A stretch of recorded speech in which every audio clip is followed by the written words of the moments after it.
That's no moon. It's a space station. Oh, wait a second. No, sorry, that's the wrong franchise. I do apologize.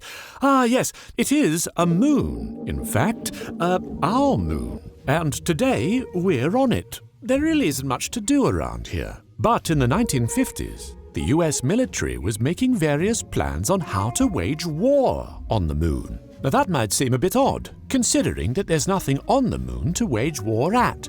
But back in those days, America was getting just a little bit paranoid. It had good reason to be. The USSR had taken an early lead in the space race, launching the world's first satellite in 1957, and the first human in space in 1961. Hey look, vodka in space! Ha! To many US military leaders, a Soviet base on the moon no longer sounded all that implausible, which is why they commissioned a plan on how to deal with one.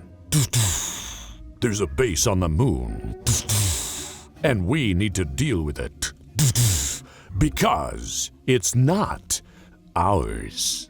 Of course, it is worth noting that not all military plans are created equal, nor do they reveal an intent on actually following through with what the plans describe. Most plans are made because, well, planners learn how to plan by making plans, even extremely unlikely plans. And as the saying goes, failure to plan is planning to fail. That's how you get plans like the US War Plan Red, which described how America would wage war against the British Empire, and, spoiler alert, it involved occupying Canada. Ah yes, we love Canada. Don't forget to brake for moose.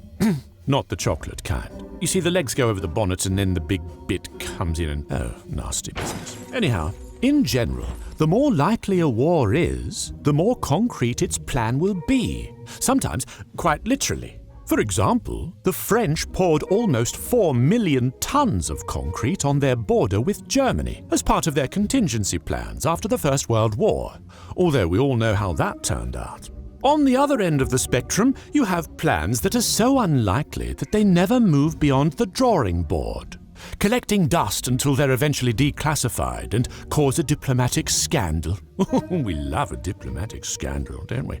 The US plan for war on the moon fell into the latter category. It was called Project Horizon, and its goal was to determine the feasibility of building a base on the moon. Fair enough, wouldn't you think? On the topic of what to do in case there was an enemy base on the moon, the plan was quite simple. The US would nuke it. This action, of course, would not be without consequences, which the US military explored in another plan called Project A119. Its aim was to detonate a nuclear device on the moon and to see what would happen. But since such an explosion would be visible from Earth, the plan was never carried out. And what if the moon actually blew up and disappeared? Well, where would all the tides be? Arr! Where be my tides? I go out and catch fish, but my boat, she doesn't have any water underneath. I be high and dry. There was, however, a similar plan that did get carried out. Operation Fishbowl, which sought to detonate nuclear weapons in space. 5 such detonations were made over the course of 1962, about 900 miles from Hawaii. But the physicists vastly underestimated the range of the weapon's effects. Kevin, I think we've vastly underestimated the range of the weapon's effects. Control Z, undo, undo. The largest detonation, which yielded an impressive 1.4 megatons of TNT, knocked out 300 streetlights and a couple of ukuleles, I'm sure, and brought down the telephone network on the islands. Interestingly enough, in 1962, the USSR also detonated 5 nuclear weapons in space.